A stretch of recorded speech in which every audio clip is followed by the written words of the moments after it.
Chamon, as you guys finish up Camp Higher Ground, just talk about what this 2 weeks has been like for you. This 2 weeks it had its ups, it had its downs, but we still came together. We found a way to be productive every day, found a way to get better 1% daily. I just try to lead my guys in my room to the best ability I can.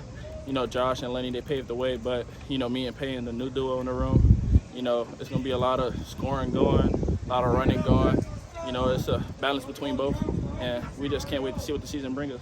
You mentioned guys like Josh and Lenny. Obviously, you got to play with them over the last 2 years. What advice were you able to learn from them as you take this next step heading into the season? Both of them just told me, like, fatigue, tired, hurt, just bring it every day. No matter what the outcome is, just try to give 110%, because when you go 110%, you know the outcome. It gets you better, you know?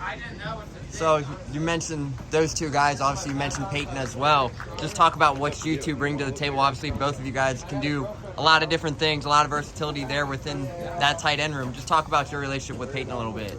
Payne's a fun guy, you know. That's my roommate, you know. Me and him bond, we go way back. Payne brings a lot of versatility to this offense.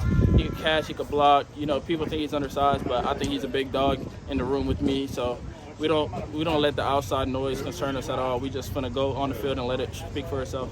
So we talked to Coach earlier this fall about your ability there in the tight end room and what he's expecting from you, and he said he's expecting great things for you heading into this season.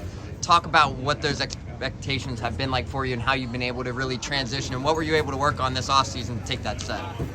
First, mainly I've been working on getting healthy. That's the main objective goal. You can't be on the field if you're not healthy. So I've been prioritizing that, getting healthy, getting back right.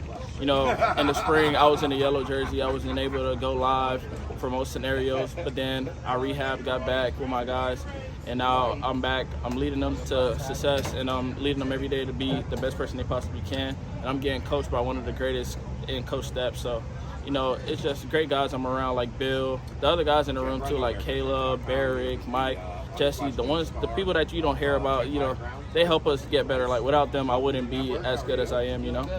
So you mentioned Coach Stepp a little bit there. Just walk us through what your relationship is like with him, and what should fans know about Coach Stepp that not many do know? Coach Stepp is a versatile coach.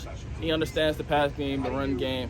He understands very much about this offense. He understands the weak spots, the hot spots where I'm supposed to be at.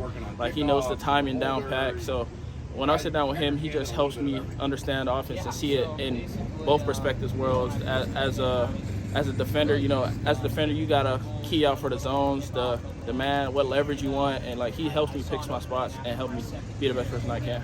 So something that stands out to you on tape about yourself is your versatility. You can block, be an extra blocker on the offensive line. You can really spread out wide. Talk about how important it is for someone in your position to have that versatility there. Especially with this offense, we rely on the tight ends a lot. So being able to do both, it just opens up everything. And with Emery, you know, being a dual threat quarterback, defense fears his legs, and he could throw the ball. So it kind of got to watch him, and then you got to create one-on-one matchups that you can win across the field. So that just opens up the offense very more. So you mentioned Emory Jones as well. Walk us through what this offseason been like with him and your relationship with him going forward. I don't have a lot of relationships with a lot of quarterbacks, from Dez to Ben to Evan, now Emory. Emory's a great guy. He's from Atlanta, so he's not pretty far from Miami, a couple hours away. I mean, he acts like me in sort of a way. We bonded. We had some road trips together. You know, we just trying to connect. Here we go bowling. You know, we just find hobbies just to find ways to connect off the field and on the field. You know. So as you guys are now officially almost 2 weeks away from the season, what is your message for Bearcats fans heading into this season? Emory Jones for Heisman. Awesome. That's the message.